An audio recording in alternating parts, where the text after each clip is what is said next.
Do you feel like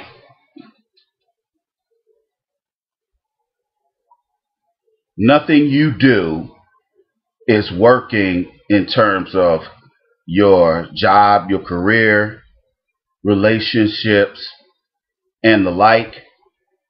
Well, if some of those questions are haunting you at this time, then you need to get my new book, The Game of Life, according to the Iceman Volume 1. You can get the paperback or Kindle tablet version at Amazon.com, or you can get an autograph signed paperback copy directly from me at AskTheIceman.com. I had a listener reach out to me that nominated a topic for tonight's broadcast here on the Iceman Show. And this listener, he explained to me that he's a person of color, but he is not African American. And his question was, and by the way, I want to thank him for donating to the cause, to my nonprofit. Thank him for the donation and nominating a show topic for the Iceman Show. And if you desire to do the same,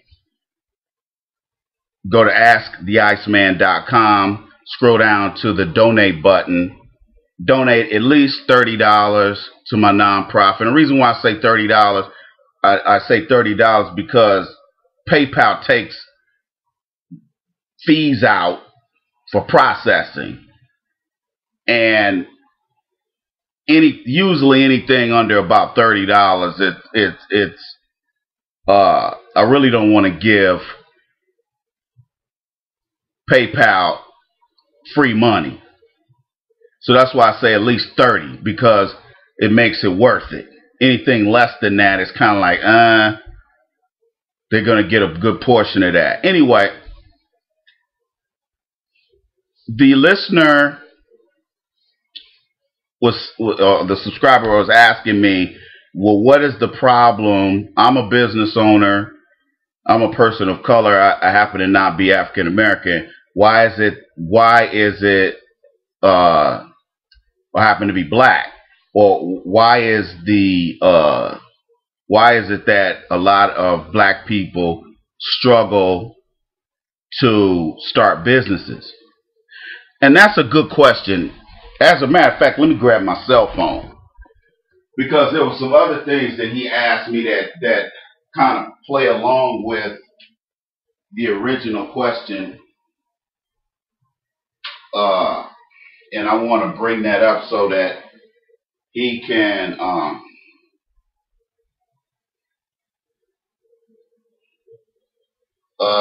let's see here. Let me see if I can find the question. Nope, not on this phone. Anyway, I'll go ahead and answer the original question first, and then we'll get into the rest of the question.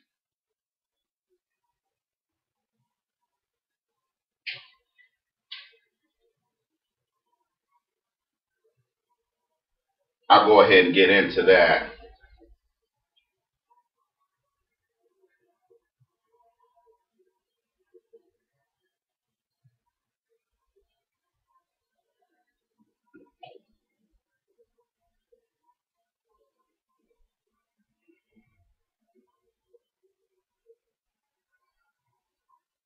Let's see.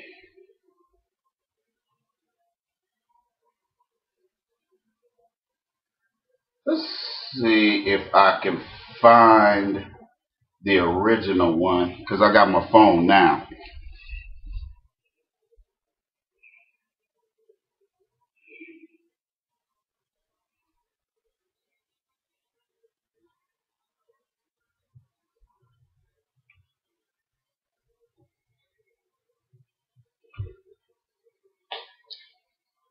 And he wanted me to ask, I got the email open. He also wanted me to ask, why is that? Why is it that blacks don't own more businesses? He said, why is that? I just don't get it. It's definitely not a lack of talent or smarts. And I don't buy that it's all because of racism. Maybe you have a different opinion. Either way, I want to hear your thoughts. Great question, by the way. Great question. And we need to ask these tough questions. Okay. One of the reasons, this is a very loaded question, so it's going to take me a minute to unravel the pedigree of this question. The number one reason why black people don't own more businesses, or there isn't more black business owners, is black people are constantly in a state of fear. And and we have to start systematically and work down to the individual. Systematically, you have to go all the way back to slavery when you talk about Americans. When you talk about Americans, because black people were the first. We were and are the first Americans. Okay? Because only 3% of all, or 300,000 African slaves were actually brought to America. The other 1.2, 1.3 million slaves that were here in America as of 1860 were black people. Oh, black native people. Copper skin. And we all know somebody with copper skin is somebody with dark brown skin, if not darker. Okay? Black people systematically, since obviously when Europeans start coming to the Americas, or the first few, I think Britain was the first country to send people to what was then the Americas. And who they sent were pimps, prostitutes, drug addicts, alcoholics, petty criminals, and vagrants. They unloaded the jails and they sent those folks to America. They had no skills, they had nothing. And they also sent so-called these hoodlums to work on these ships along with the captain and all that. It wasn't as organized as they try to pretend in those films like Master and Commander and all those kind of films. It wasn't as organized as they were trying to get you to believe. And so they came to the Americas. They had no skills. They had nothing. They were just violent and evil. And what these people did is that started the violence, the history of violence as it relates to Americans, American blacks in the Americas, the so-called native people, which that's who we are. There's always been violence exacted on us. And to talk about that whole prospect of fear, let's go backwards.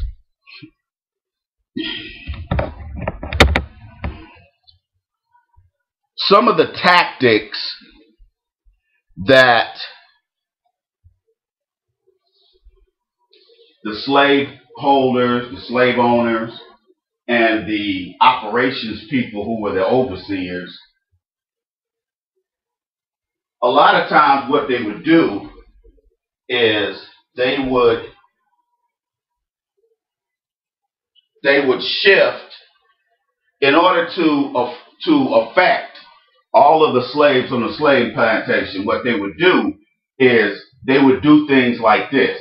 They would take a pregnant female slave, and they'd have all the slaves gather around, and they'd take a knife, and the slave owner or the overseer would take a knife and slice open the uterus of that woman slave and take the baby out. Or what they would do is they would take 4 horses, and they would tie a horse to each limb of that, and they usually did this to male slaves.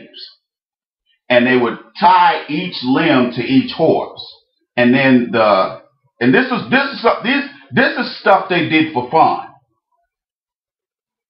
And they would shoot up in the air, and the horses would run in opposite directions and pull the limbs off of the slave. And obviously they let him lay there and bleed to death.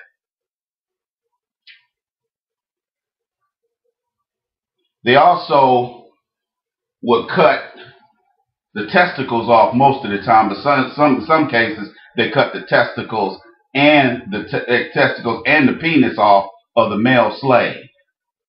They didn't like. So you talk about a history of violence going back centuries of violence. Now, if you fast forward to the late 1860s, early 1870s, historically, that gave rise to the domestic terrorists, the KKK, but also the Black Legion. The Black Legion was in they were a KKK faction in the Midwest. They had different KKK factions. It wasn't just the KKK. It was the Black Legion. They had black hoods and bed sheets and stuff. Okay. And then individual white supremacists would go and do things to black people. Like my dad confirmed this. What they would do, even up to the 1960s, is they would, if they liked the way your wife looked, that white man would come to your house later on and be like, hey, I'm going to have my way with your wife. You need to go out there in the field till I get done. And what he would do is light the lantern on the porch, and that would let him know that he was done with his wife. And then you could come back to your house after he'd have dehumanized you and your family. Then you have the situation where you had the Tulsa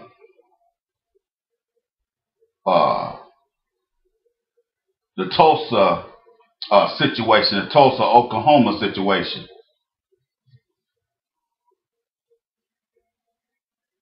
Where the Gap Band's from. The first Black Wall Street in Tulsa, Oklahoma. And I wrote about that in my book, The Game of Life According to the Iceman, Volume 1. And if you want to check that out, buy my book. And I detail the Tulsa riot in my book, The Game of Life According to the Iceman, Volume 1. Anyway, what they would do. So you have the Tulsa, Oklahoma situation. You have black doctors, congressmen, preachers. You had black movie theaters, black grocery stores, black slaughterhouses, black car companies, a black airport, because some of those World War One pilots, some of those brothers were still flying. Okay, and it was a very beautiful black existence. And what happened? A few jealous white males got mad and they destroyed all of those movie theaters, black businesses, black banks, and put that fear of God back into black folk after they had worked probably since the 1800s to build those communities. So as you can see, every time black people get on their feet, they get bombed, because they actually did bomb. So some of these white World War One pilots actually dropped bombs on Black Wall Street. They actually dropped bombs on them. Okay? Y'all dig it? Can you dig it? And so that's where that song "You Dropped the Bomb on Me" come from, by the Gap Band, that was out back in 1982. Anyway,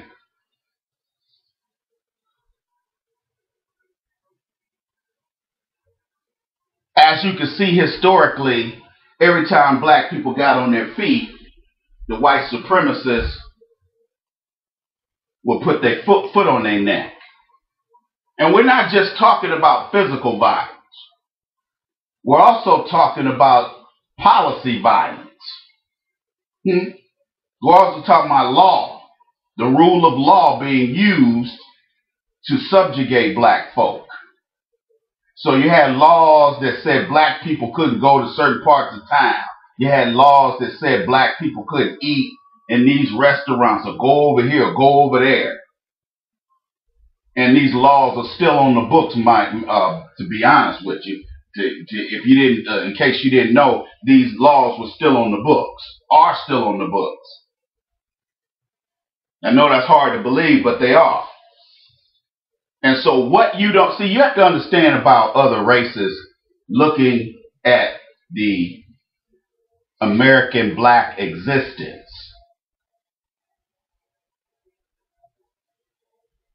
They don't see what you see. And that's why it's important for us to tell the story, no matter how painful it is. We have to tell this story, and we have to get it out, so people understand that black people are not in the position that they're in because they're lazy. They're in this situation because even if there isn't people planting bombs on black people's porches and writing white supremacist rhetoric on Facebook pages on Facebook, there's still something going on right this minute to subjugate black people. And what it's about making you feel worthless, taking away your self-worth, lowering your self-esteem, making you feel powerless, and making you feel it's okay for anybody to come to you individually or us collectively and have their way with us. And this is one of the reasons why, and I'm kind of jumping ahead of myself, but this is one of the reasons why most black people in America are inactive. It seems like we're asleep at the wheel. We're asleep. And the reason is a lot of black people are too scared to rise up and do something outside of what they're used to doing, which is voting for Democrats at the municipal, county, state, and federal levels.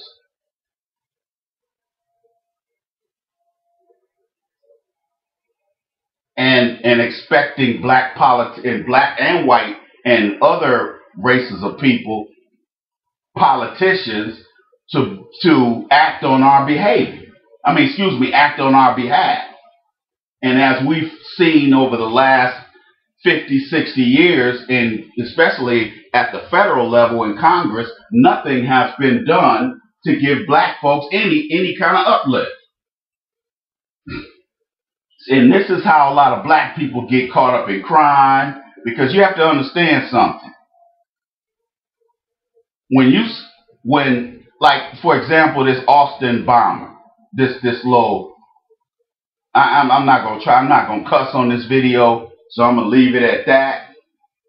But for them to let that little piece of nothing go around bombing black people, because this guy, they haven't said anything in the press, but I guarantee it's going to come out that he was writing white supremacist rhetoric on Facebook. I guarantee that's going to come out. Because they already say, oh, his family's they're a Christian family. Oh, his family's Christian. And they're showing all these little cutesy pictures of this guy like he's some type of child. And he wasn't a child. He was a grown man doing grown man stuff. Evil grown man stuff. And so incidences like this guy, or situations like what happened to those 9 black people who were in church getting shot in church, or any of these any one of these other things, as well as institutional policy at the federal, state, county, and municipal levels being enacted on black people. See, that's the intangible stuff you don't see when you talk about policy. That's the white supremacy you don't see. So when you look at the historical presentation of white supremacy in America, black folks tend to rather ascribe to a more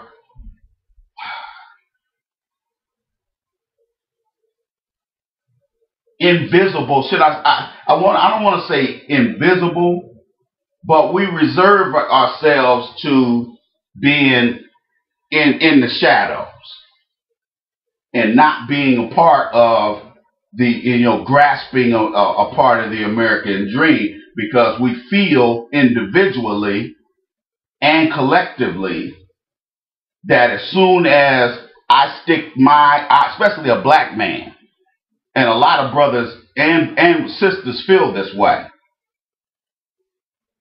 as soon as I stick my neck out, these white folks are going to do to me what they did to some of these black people we see in the media, where, like Wesley Snipes they put taxes, he didn't even owe any taxes. Truth be told, he didn't even owe any tax. As a matter of fact, he brought a check for $200-something thousand to court to write it, to see if he did owe any taxes. And the judge was like, no, you don't owe anything. But we still gonna put you in prison for a misdemeanor.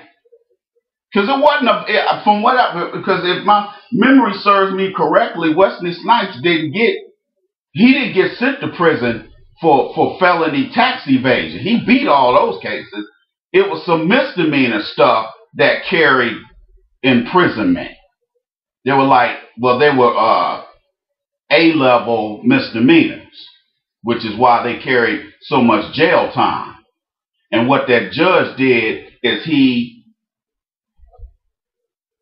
when he put all those counts together, it ended up putting Wesley Snipes in prison for 3 years. But he wasn't even supposed to go to jail.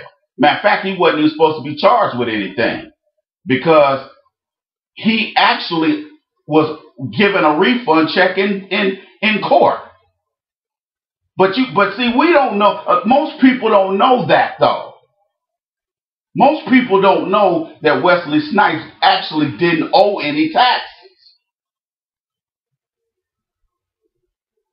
It was some convoluted law that the judge said he broke.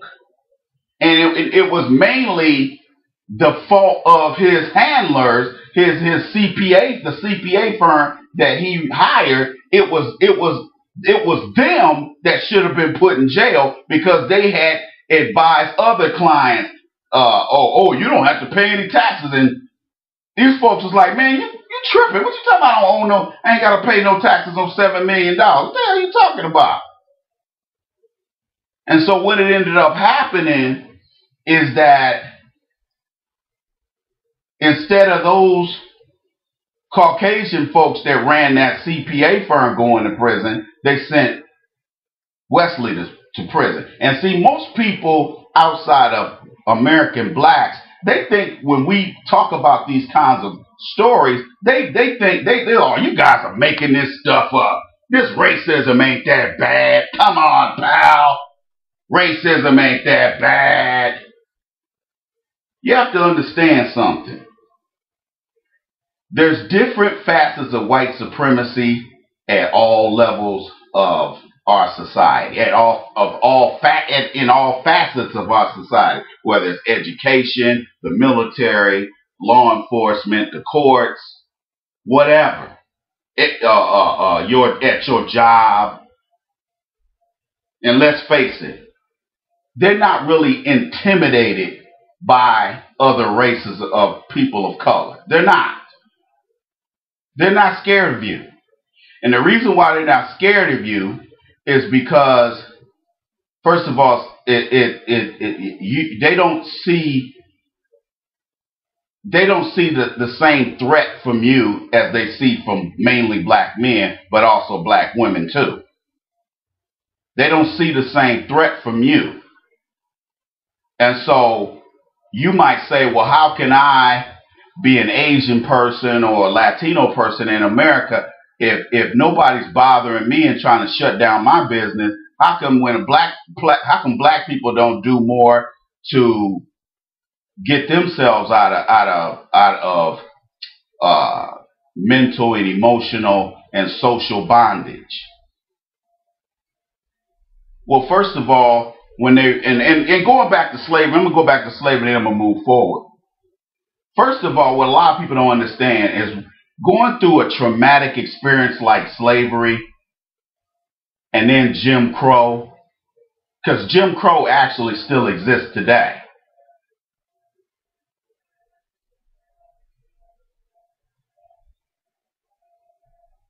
Black people have never been given any kind of psychoanalytical and then psychodiagnostic designation for their cognitive behavioral existence. And because of that, because of lack of concern for that process to be instituted, you figure since 1865, black people have been collectively, by way of the federal government, because at that time the federal government used the U.S. Army to suppress the black Native Americans by killing them, giving them blankets with smallpox, and then other things that they did to subjugate and terrorize them. Then they created all the laws on the books to protect them and others like them. That's why I tell black folks to go back and read that Civil Rights Bill. Because that only the first 10 pages deals with so-called, no, I'm gonna stop saying African Americans because there's no There's no such thing as an African American. I'm not going to get into that on this broadcast.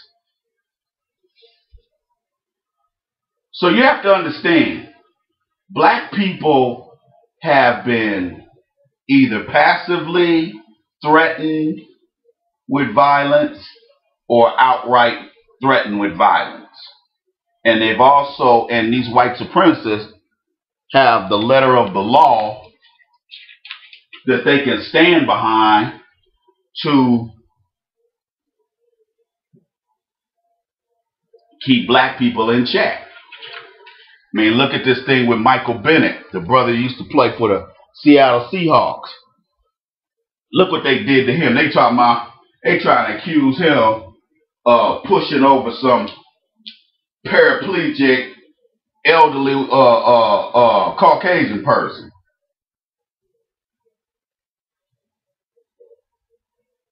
They trying to charge him with a crime from the Houston Super Bowl 2 years ago, or a year ago. Isn't that ridiculous? Or Colin Kaepernick. He takes a knee in support of awareness of white supremacists posing as police officers killing black people. Bringing awareness to that. And all 32 of the NFL teams have been colluding against Kaepernick under the guise of, oh, he'll be too polarizing a figure on our team, and he just suck up all the attention of more important issues. That's true, but that's the excuse that they use for keeping Brother Kaepernick from playing at the NFL, in the NFL. And now Eric Reed, who used to play with him in San Francisco, now they're colluding, and now this little young coon is begging and walking around. You know, he's coming to the NFL with hat in hand, begging for a job, begging to play in the NFL after he got released by the 49ers from kneeling. See, if you don't look at any other case, look at this case with Eric Reed, number 35. Used to play for 49ers. See, whenever we stick our necks out and try to stand for something, we don't get the protections from our people other than, baby, I'll pray for you. That's all we get from black folks. So when we do stick our necks out, like Kaepernick did, or like Eric Reed did, and other black players who did kneel, when these guys stick their necks out, there's no black folks like Bill Cosby or Quincy Jones or Diddy or Dr. Dre. None of these folks that got all this money, none of these brothers and sisters or Oprah, none of these black folks rally around Kaepernick or want to be seen in the same room with Kaepernick or Eric Reed or any of these young other brothers. Whenever we black men and women stick our necks out to do something to help all black folks, to help the black collective in this country, we get left to fend for ourselves. So when the money stops and we can't take care of ourselves, you know, if this would have happened with Dr. King back in the day, Dr. King's message wouldn't have gotten beyond the South. If he had to just depend, if black folks wasn't on point back in the 60s, Dr. King wouldn't have, let me tell you something. It was black people who would walk up to Dr. King with pennies in their hand and hand them to Dr. King and say, hey, I ain't got much, but this is so we can keep that movement going. So you have to understand, black people are scared to stick their necks out to help each other because of being done the way Kaepernick is being done. Most black folks are not supporting Kaepernick. Yeah, we say, hey man, I appreciate what you're doing, dog. Yeah, we get verbal thank yous, but we don't get no financial thank yous. Okay?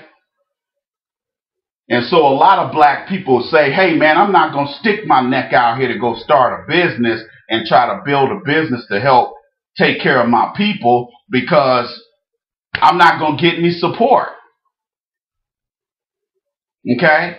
The number of people who donate to my nonprofit, I can count them on both my hands. And this shouldn't be that way. Because most of what my nonprofit does is work with my people. But black folks think giving dap or saying, hey, baby, I'm praying for you is support.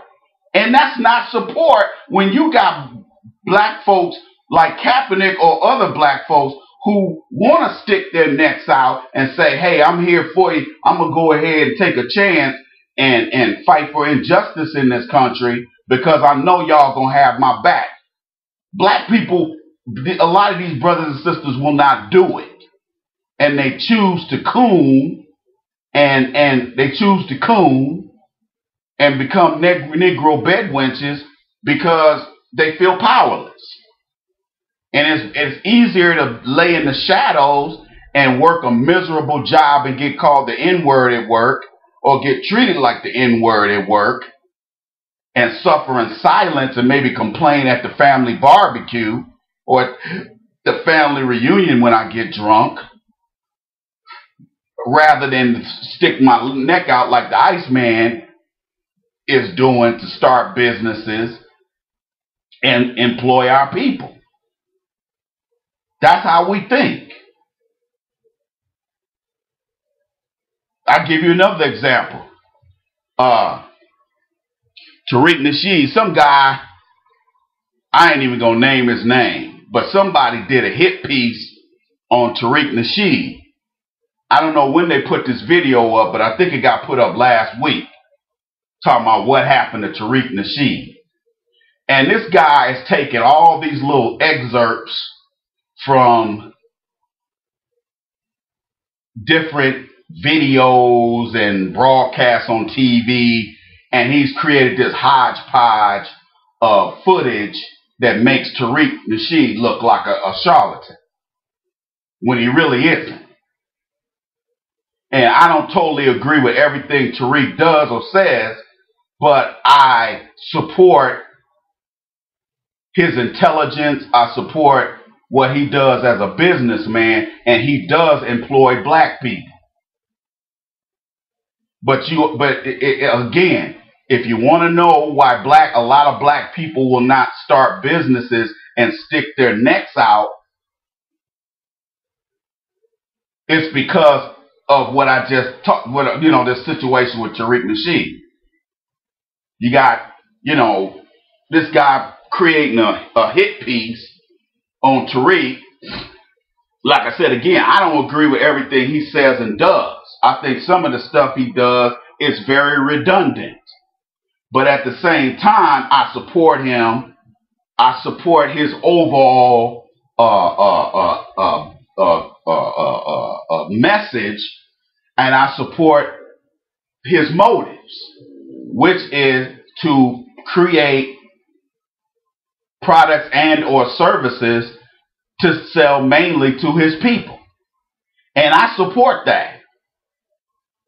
But again, look at this guy. Now, I don't know what dealings this guy has had with Tariq in order to make him, feel the way he feels a certain way about Tariq.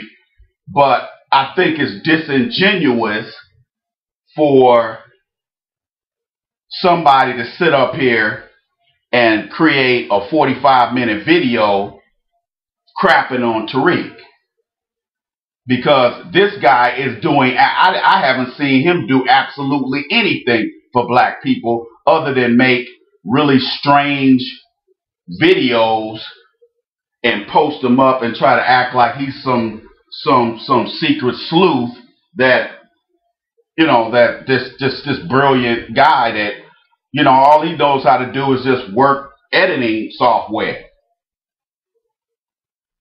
And some of his videos are pretty good, but the last few that he's made in the last year have been garbage. They've been pure garbage. And that's another reason why a lot of black people don't make the effort to stick their necks out and create businesses, because they know another black person is going to come along and try to tear them down. And you have to understand, emotionally, from a mental health standpoint, because you guys know I have a background in psychotherapy. When you look at the whole lot of black folks in America, most black people are not emotionally and mentally strong enough to deal with the social negativity that's going to come from not just our own people, but people that are non-blacks. And because of that, a lot of our people resign to not doing anything for themselves. And the way it looks to non-blacks and Caucasians in America, it looks like black people are lazy. You have to understand, for every Tariq Nasheed, for every black man or woman, for every Madam C.J. Walker, or for every Oprah Winfrey, or Iceman, or the Iceman, you have African Americans who just give up. There's a whole lot of other black people. There's a lot of other black folks in America who have more resources than I do, who have more who have a higher intelligence than I do, and some of the folks that I just mentioned. But the difference is they don't have the intestinal fortitude. And if we talk about the historical aspects of white supremacy in America and why black folks are targeted by law enforcement in this country more than any other group of people, you can understand why 90% of the black people in this country don't want to have any parts of starting a business or running for elected office, running a campaign to become an elected official, starting a business, becoming a recording artist rather than just working at a factory. That's one of the reasons why a lot of black people don't want to deal with the heartache and the possible backlash, public black backlash that could possibly happen if they stick their necks out. Y'all see where I'm going with this? So it's not that black people, the reason, listen to me, it's not, the reason why you got 45 million black people, possibly more, in America. You have to ask yourself, why is it that more black people don't own businesses? Well, again, most of the reason is because most black folks do not want to be killed. They don't want their families to get killed. They don't want and I know this sounds rather, it sounds like this is, my comments are out here on the fringe, but they're really not if you understand the history of Americans, American blacks in America, even before we formed a legal republic. You have to understand, while everybody is watching black folks and saying black people must be lazy because they don't seem to want to fight for themselves. That's not it. It's not that. It's just that they have been attacking us from so many different directions. Poor education. You have to understand something. This is another fact that plays into why more American blacks don't own businesses. We have nowhere to go because America was our country before the Europeans came over here and stole it. That's probably that's up there with systemic white supremacy and racism. We have nowhere to go. We can't just pick up and go to West Africa when only 3% of our population came from West Africa.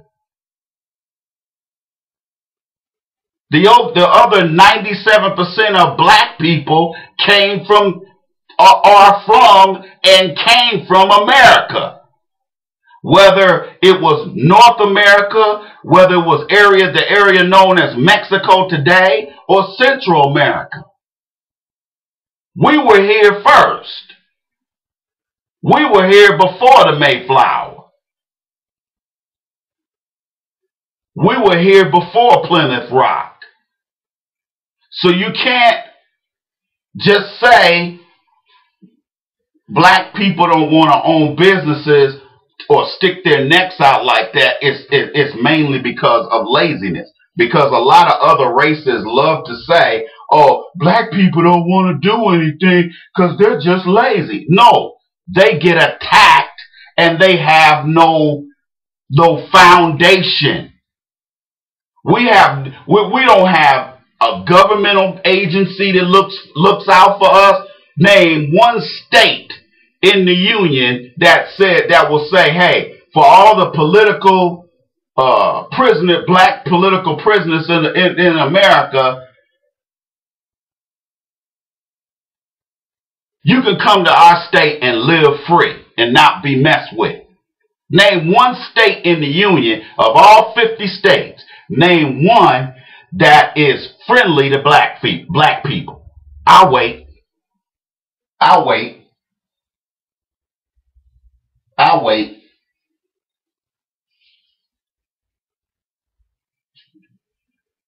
There's not one state in the United States that can be a refuge for black people. Not one. And so black people, it's almost like we are I won't say a prisoner in our own country, but it's almost like we're refugees in our own country. So here's my lesson to non-black people and Caucasian people alike. Let me explain something to you. It's real easy to sit here and call black people lazy. It's real easy to do that. It's real easy to do that. Because calling black people lazy, and I'm not saying that any of my listeners or subscribers call black people lazy. That's not what I'm saying. I'm talking about people who don't listen to the Iceman show. I'm not talking about because I have some Caucasians and I have Asian listeners, and I also have Hispanic listeners that listen to my show, and they're not offended by anything I say because they know I'm telling the truth. I'm talking to the non-blacks who don't listen to my show, who it would less likely that they would listen anyway. Okay? To those folks, I say to you, the black existence in America is very complicated. And there's not one reason why black people don't there aren't more black business owners. Because even once you start a business, you got to be competitive with those other businesses, whether they're minority owned or not, in your industry. And as a black person, you just don't have those protections. Not saying that other communities have protections, but the one thing that you can say is that our existence compared to all these other existence of other Caucasians, like the Irish who came here, or when they brought the Chinese over here to help build the railroads, everybody else's existence in America, or their coming to America, has been totally less controversial than that of American blacks. Unlike other groups, we have a government on the federal, state, county, and municipal levels that their sole purpose was to shut black people down. The third thing that has affected African Americans as to why more black people haven't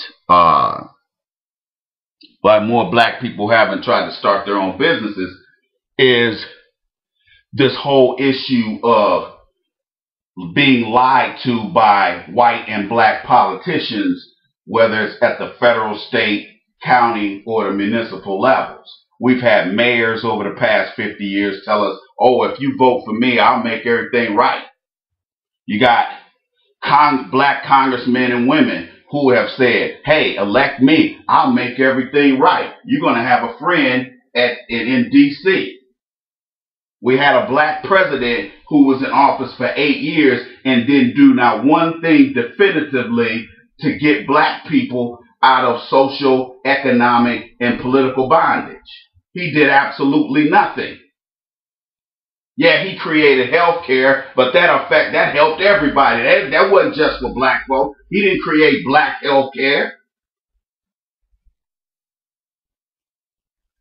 And so we've had 50, 60 years of lying black and white politicians who have done absolutely nothing for us. And because we were prevented by law, now again, let's go back to the law. There were laws on the books that kept black people from voting. There are laws on the books that kept black people from moving out to the suburbs in the 50s and 60s and 70s and 80s. See, this is the legal racism that people of other colors and Caucasian people don't hear about. There were laws put on the books that said black people could not own homes or rent apartments outside of the inner city areas. And these laws were municipal codes and county ordinances that were instituted by every major and medium-sized city in this country in the 50s, 60s, 70s, and up to the 80s. That we were still having major housing discrimination cases go all the way up to the Supreme Court when I was in high school in the late 70s. So we have to stop this nonsense of thinking black people bring their bad political, economic, and social standing on themselves. Because that is not the case. And I do get a little angry when I think about, and especially when I got my MBA, that was a different, business courses at the graduate level are a little different. But when I went to get my master's in social work with an emphasis in psychotherapy, a lot of the Caucasians in my program, a lot of them had some very skewed ideologies about race. And sometimes I had to chin check them in class because they didn't seem to understand how systematic white supremacy and racism works, and how capitalism, which is basically a system, a demonic system that says my race group is going to dominate your race group on every level, and I'm going to weaponize education, I'm going to weaponize law enforcement, I'm going to weaponize the law, criminal and civil. I'm going to weaponize the banking system. So, and I'm going to jump ahead of myself, but I'm going to get back to the whole thing about these charlatans in Congress, these black charlatans that we have as state representatives and in Congress. Let me just say this here. Let me give you some fun facts. Back in 2015, I was living in Atlanta. And I was driving to the gym one morning, and I was listening to the Steve Harvey show. And somebody came on the Steve Harvey show and said that with the Small Business Administration. See, the Small Business Administration used to be a separate sub-agency, and then what they did is they dissolved it and took those same programs and had different banks come in and say, okay, well, we'll participate. They had bankers get trained in the small business administrative legal process. And then what they did is they went back to their banks and instituted small business administration loans to prospective business owners. And so in I think the statistic was 2014. They said in 2014. I didn't find any appointments for now. Siri shut down. Until next time. And so they said out of $23 billion dispersed by banks that participated in the Small Business Administration Loan Program, $23 billion. Only 1.7% of those loans were dispersed to black business owners. Now, I'm not going to sit here and try to do a math problem of what 1% of 23 billion is, but if my math serves me correctly, what is that? Only about 23 million? Huh? Am I right? That's only like $23 million, which is nothing. Because you have to understand the other 98% of those loans went to Caucasian people. Some, some Asians might have got some of that money. Some Latinos business owners may have got some of that money, but mainly Caucasian people got that money. And this is why we have to take care of our problems in-house. We can't expect the state and the federal government to fix our problems. And that's why we do need the help of the Oprahs and the Michael Jordans and the Bill Cosbys to come back and help. That's why I help. I'm one of the few black people. I put my life, I put my health on the line to go out here and help black people. Because when I go out here and I deal with these homeless folks, because we have a lot of, in case people don't know, we have a lot of homeless, we have a huge homeless population in Vancouver and Portland, Oregon. in the area that I live in now. And yeah, most of the visible homeless people are young whites, young Caucasians. Okay? But 80% of the total United States homeless population, they said 80% of them are black. 80%! That goes back to the fact that black people are too scared, too mean-spirited, and historically afraid to help their own people. Because back during slavery, if we gave a piece of ham from the big house to a slave that was running away, or some slaves that were running away, they came back. If we were seen with them, we got killed for it. Or maybe they just cut our arm off or something, or a hand off. Let me just say this before I go on. To anybody who is not black, I implore you to do your research so that you can better understand understand American blacks, because we are the most misunderstood people on the planet. Because on one hand, the media makes us look crazy and ridiculous and make us look like we're just all criminals and idiots. And then you go on YouTube and hear me, or you go on here and hear all these other intelligent black women and men, and you say, well, wait a minute here. These black folks, there's some scholars here on YouTube. There's a lot of very intelligent black people who are kicking some serious game. How come I got to go to YouTube to find these people? Because we are the new black media. Because if you turn to TV One and BET, all you're going to see is buck dancing and cooning, Negro bedwenching, swirling, and utter nonsense.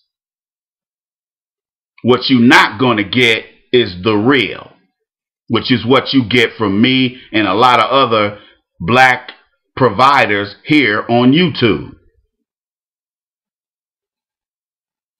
Black people have been fooled after the slave trade and after the so-called emancipation, which really wasn't even an emancipation. We're actually legally still slaves if you read the whole 13th Amendment. We're actually still slaves. Well, not me, but my ancestors. But then again, that law doesn't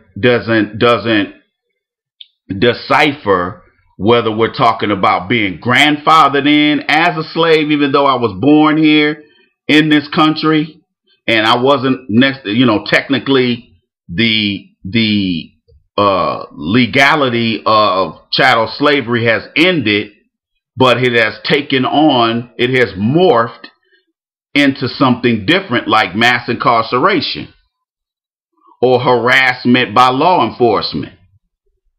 Now you got our President Orange Crush sitting up here talking about giving the death penalty to drug dealers. I guarantee he ain't talking about these CEOs and these other executives at these pharmaceutical companies. I guarantee he ain't talking about these cartel folks. You know who he's talking to? See, that was another dog whistle. That was another dog whistle moment. What he was doing again was energizing his base, because the way the white media espouses it, black men are the only drug dealers in this country. Yeah, at the lower level. Because once we get to the supplier level, which is the middle part, very few of us get to that point. Some of us do get, and there's been very few that got to the top of the apex of the triangle.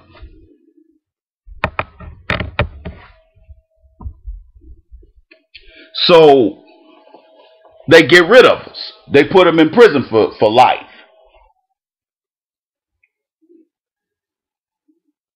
If you look at this graphic right here, this is why black people stay in the situation they in. Because it's easier to live like this than to do what I'm doing as a black man in America. It's easier for black folks to live like this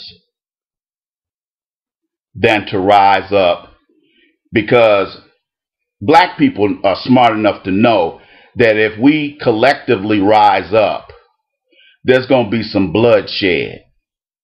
And a lot of black folks are trying to play scared and play it careful when bloodshed's going to happen, whether we are the ones that to initiate it or not. It's going to happen. I mean, this little guy, this little 22-year-old, what was he, 22, 23 years old? This convict guy in Austin. The only reason why that Hispanic woman got blown up by one of them bombs is because he missed the Mason family there in Austin. He got their addresses mixed up. But he meant to kill black people. And the Austin police, even though this guy done blown himself up, they're handling it like he was just some mixed up young man. Mixed up young men don't build pipe bombs, put them in boxes, and put them on people's front porches. Even before this happened, when I come out of my door, I look down, because I don't know what these people gonna do. I live around a bunch of white supremacists. I'm not stupid. If the box don't look, let me tell you something. Whenever I get something and there's no post office sticker on it, or no FedEx sticker or UPS sticker, you know what I do? I don't touch it.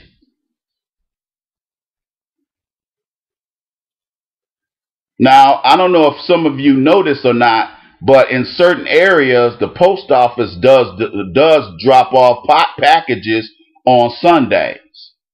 I didn't know this until last year. And some Amazon delivery people, I know here where I am in Washington, they have they got these little white vans, and they come around. They don't say Amazon on them.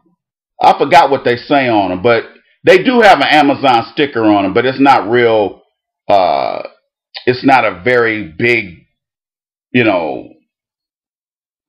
large sticker on the side of the vehicle.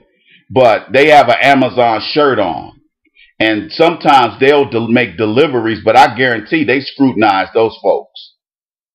Because I've seen them drop off stuff at my place. And I'm like, who dropped this off? And I don't see no sticker on it. I look out my window, and I see somebody in a white van that says Amazon on it. Or it has the Amazon symbol on it. But still, I don't care if it's Amazon or the post office, still check it out. Because this boy tried to be the modern day version of the Unabomber.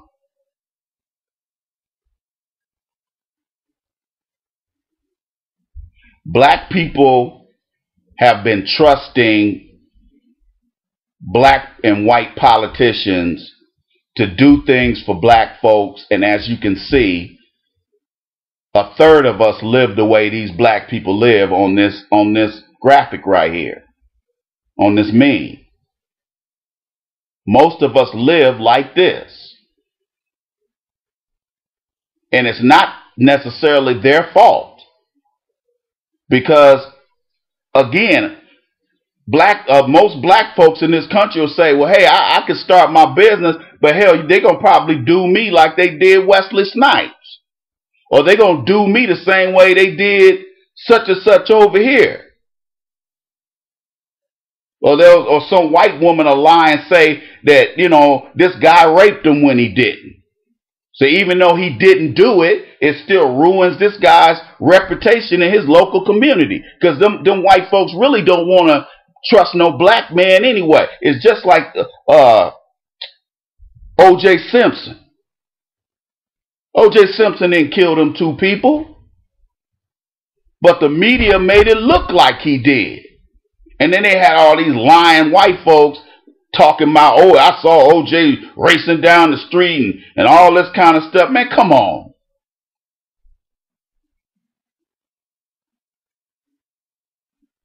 O.J. is the most hated one of the most hated black men in America.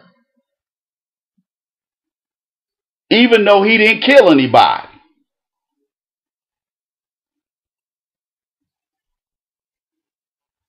It was physically impossible for O.J. to do that, and it was physically impossible for him to do what he did and get on a plane enough time to go get on a plane, get in a limo, and go to the airport. But that's a video of another time. But black folks, my third reason for why more black people don't start businesses is because what you see in this meme. We've been trusting all these people, and all these people have lied to us. And they've done nothing. Barack Obama got in the office and did nothing. He did more for gay people than he did for anybody else. Some people, he said he did more for Latinos than he did for blacks. No, that I disagree. Because while he passed DACA, he turned around and threw out more of these illegal aliens during his 8 years in office than Trump will probably throw out in his 4 years as president. They said they call Obama the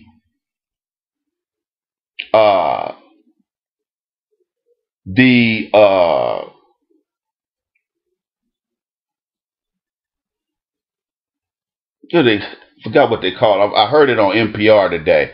They call him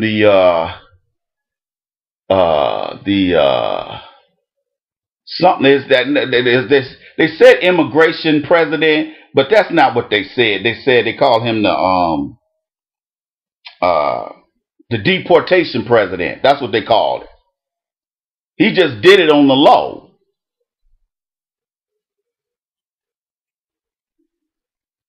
It looked like they were helping Latinos, but if you're throwing Latinos out, then you ain't really helping them. If you passing DACA was just a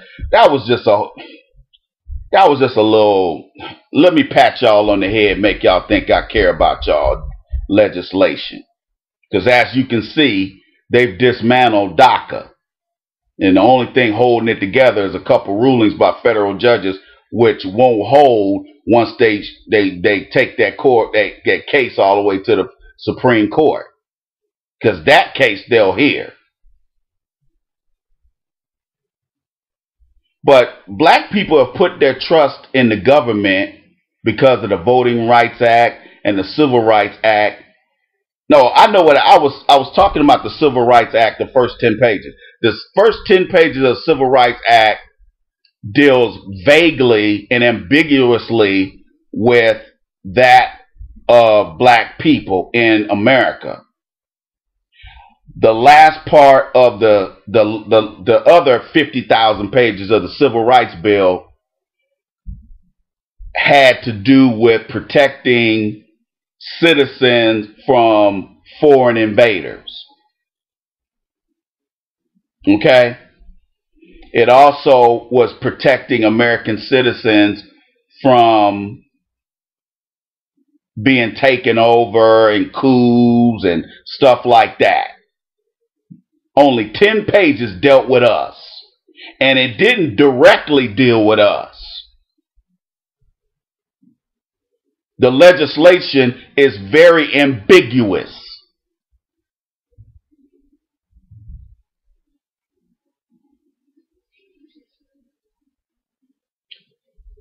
So as you can see, us black people living in America, our existence is very complicated. And it becomes more and more complicated as days go by.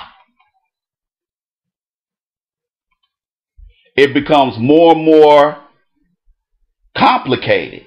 Why? Because we don't work together collectively. That's the fourth reason why you don't see more black people in business. Because black people know, most black people know if they start a business, they're going to have to do business with, they're going to have, their customers have to be non-blacks, because most blacks will not, because you have to understand, the fourth, and well, I'll also go make that the fifth reason. The fourth reason is black people don't stick together and black people don't support black-owned businesses. But the fifth reason is that black people have been psychologically programmed to hate each other, and they've been psychologically programmed to distrust each other, unlike everybody else. Like I said again, according to our brother Dr. Claude Anderson, black people have an extraordinary existence in America that is different from everybody else's. First of all, we were here before anybody else was. That's the first thing. And we've been told this lie over the past 60, 70, 80 years that all of us come from Africa, and we don't. If that's the case, then why are there black people that look like me on the island of Tonga? How come there are black people that look like me in Hawaii? I'm talking about real native Hawaiians. I'm not talking about the Chinese that came to Hawaii in the 20th century and the 21st century, or Japanese that came to Hawaii. I'm talking about the native Hawaiians. They look like me. They got nappy hair, wide noses.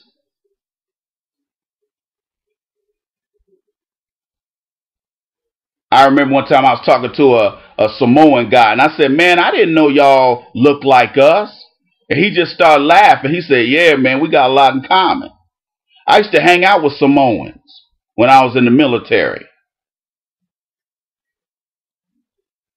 Black people have been lied to in school. Again, what did the white supremacists do? They weaponized education. They told everybody that we come from Caucasoids. They said all you, they call, they give us derogatory, titles like Mongoloid, Negroid, and all this kind of nonsense. And they said that Mongoloids and Negroids came from Caucasoids. When man, come on, man. I took biology as an undergrad, and I can tell you right now, there is no way scientifically and genetically can a black person or an Asian person or a so-called Latino person come from a Caucasian. It's genetically it's a genetic impossibility. So we have been lied to over the past 100 years that, most black people come from Africa. I don't look like, and then, you got Ancestry.com, you got 23andMe telling all kind of lies. Or, because they on my breakdown, it said that I was 32% Nigerian. And I said, well, that's probably true, because I have had, for some reason, I've felt over the years, running some email scams and, trying to get, running some email scams, trying to get some money out of people. So I probably am really Nigerian. No, seriously, the only reason why our DNA gets hits on the continent of Africa is because before all the land masses broke apart during Pangaea, Panacea,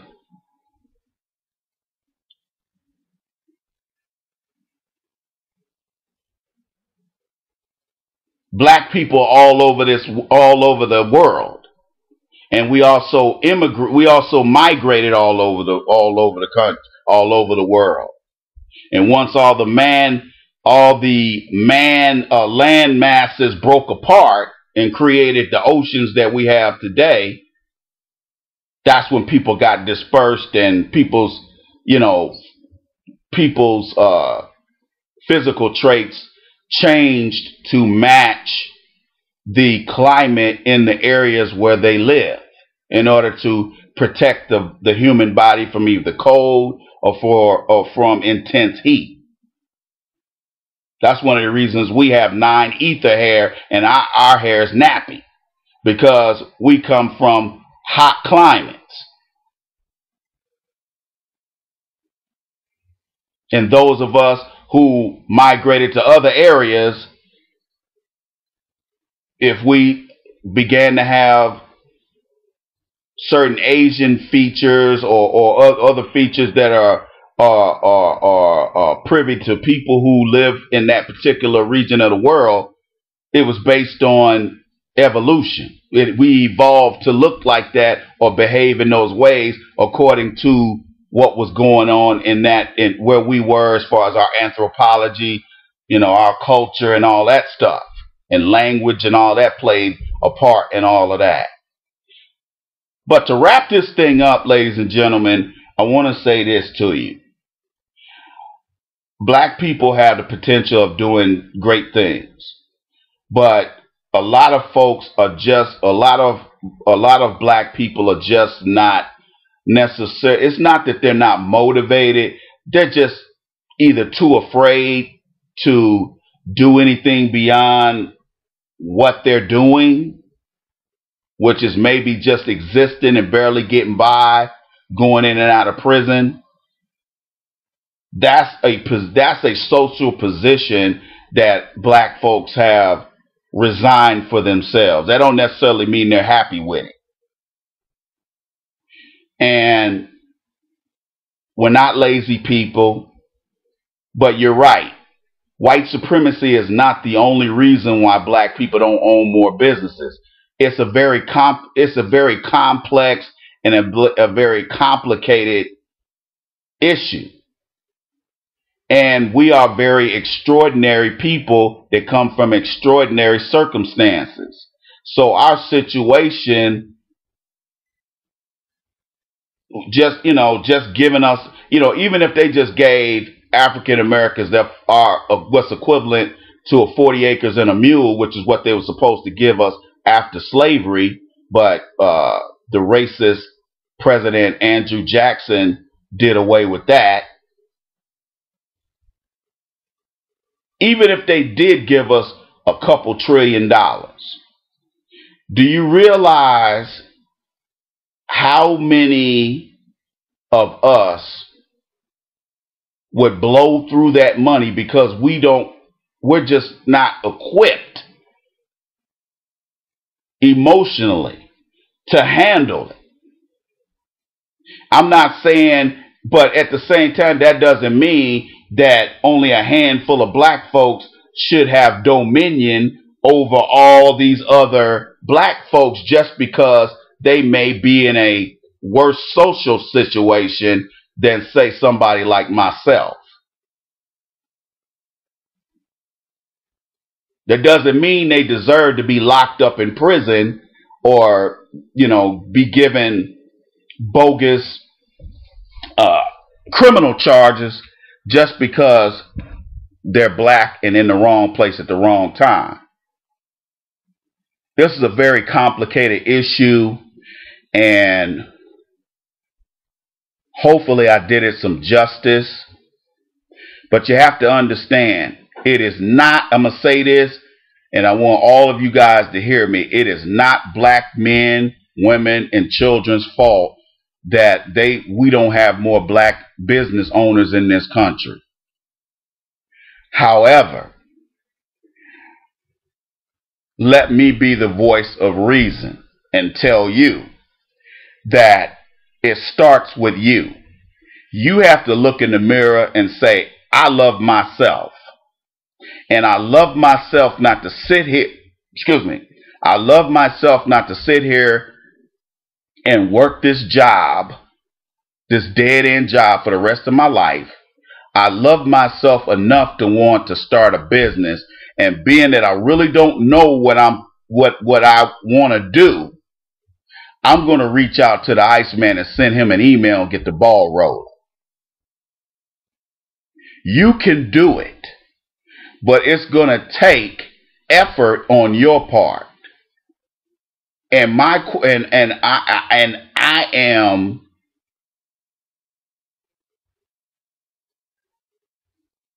venture to say that you can do anything you want to do as long as you're willing to put your mind to it and you're willing to apply yourself.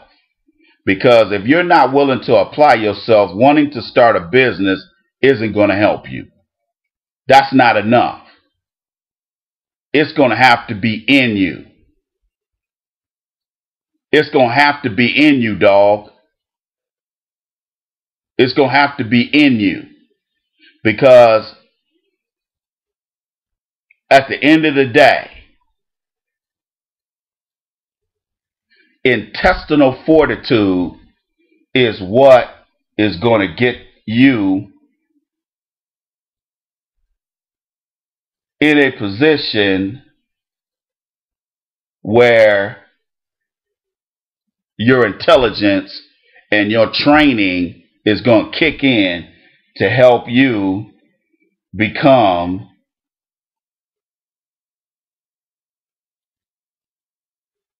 the best black business owner you can be. Hopefully I answered you guys' questions. Hope I answered my man's question. This is a very difficult and complex issue to talk about because it kind of makes me mad when I start thinking historically and about what my people have been through, but at the same time, it also angers me that people just don't know the truth about our people. And that's something that I think people need to take into account and do some research on. You tuned into the Iceman Show. I'm the Iceman. Please, if you want to stay up on what's going on with the Iceman Show, with my weekly podcast, join me on Twitter, Mr. Freeze at the Iceman Show on Twitter, and then my Instagram feed is the Iceman Show. My Instagram username is the Iceman Show on Instagram. So follow me on Twitter and Instagram. I'm thinking about setting up my Snapchat, but I think I'm going to wait on that. I haven't set it up. I have the app on my phone, but I haven't set it up yet. I'll probably get around to it at some point. Anyway, hope you guys learned something. Go to AskTheIceman.com and get my new book, The Game of Life According to the Iceman Volume 1. Or look on my About the Iceman show page and look at the packages I have for business consulting, business plans, psychotherapy, life coaching, and the like. Holler at your boy.